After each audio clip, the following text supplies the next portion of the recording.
know me know that I detest the flat earth movement. Detest isn't really the right word. I'm not even quite sure if there is a word or phrase that adequately describes my feelings towards it, but let's give it a try, shall we? Loathe. Detest with my very being. Execrate.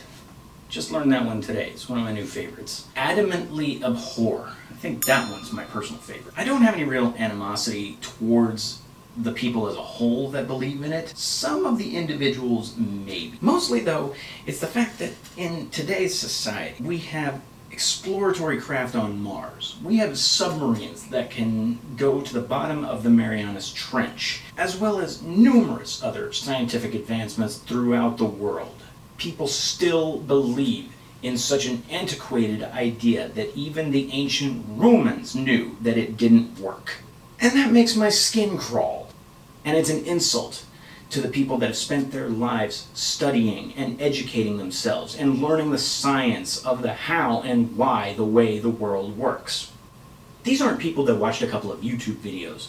These are people that spent years studying, experimenting, re-experimenting, observing and learning from those that came before them. They questioned how and why until they got the answer that was correct, not just the answer that they wanted. The people that promote the flat earth are basically spitting in the faces of these people and all the work that they have done and all that they have accomplished.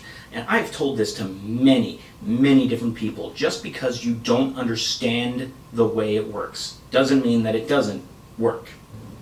But my favorite flat earth preachers are the ones who insist that the Bible is the foremost authority in proving that the earth is flat. To them, it's not about satellites or rockets equipped with GoPro cameras to go out into space. No, no, no. We don't need all that. We have a book, not a science book. No, no. The good book, huh? That's right.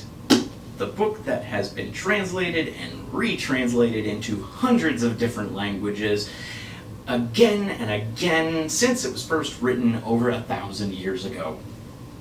That is the only proof that these particular flat earth believers need in their arsenal of evidence to convince the world that the earth is a giant frisbee. I was once a devout Christian. I attended church regularly. I was called names from Holy Roller to Bible Thumper to several others, which I will not disclose here, and I took all those as compliments. Over the years, my views have changed, and now I'm somewhat of an amalgam of spiritual beliefs that remain my own, and I will not disclose here. They're my own personal beliefs, and I don't discuss them with anyone. At all. So don't ask. But in my lifetime, I've done a good deal of study into the dogma and mythology of Christianity, not to mention some of its offshoot denominations. Not so much that I call myself a theologian or a scholar or a religious philosopher, just an average guy with an above-average knowledge of the Bible. I can't exactly quote you every single Bible chapter and verse, but I know my way around the scripture. So when I got into a discussion with a friend of mine, and yes, I do consider him a friend, about flat earth, he told me that there are 200 plus Bible verses that insist earth is flat, and even sent me a list.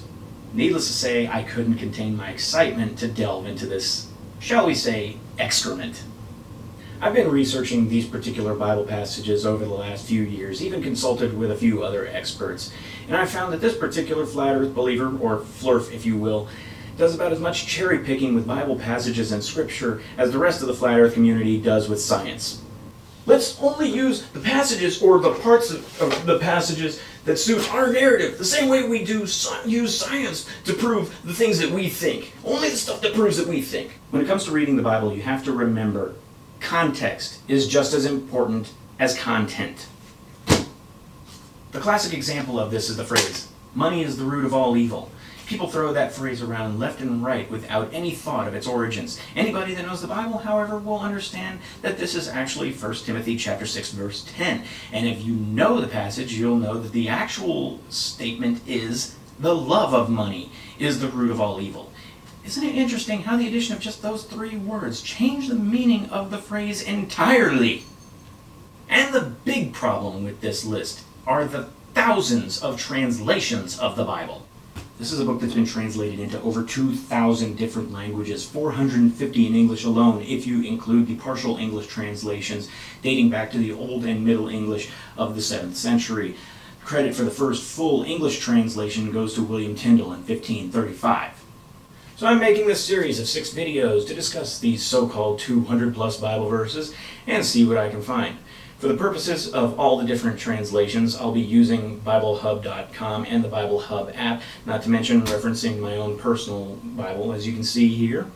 And we're going to find out if the Bible does in fact claim that the earth is flat.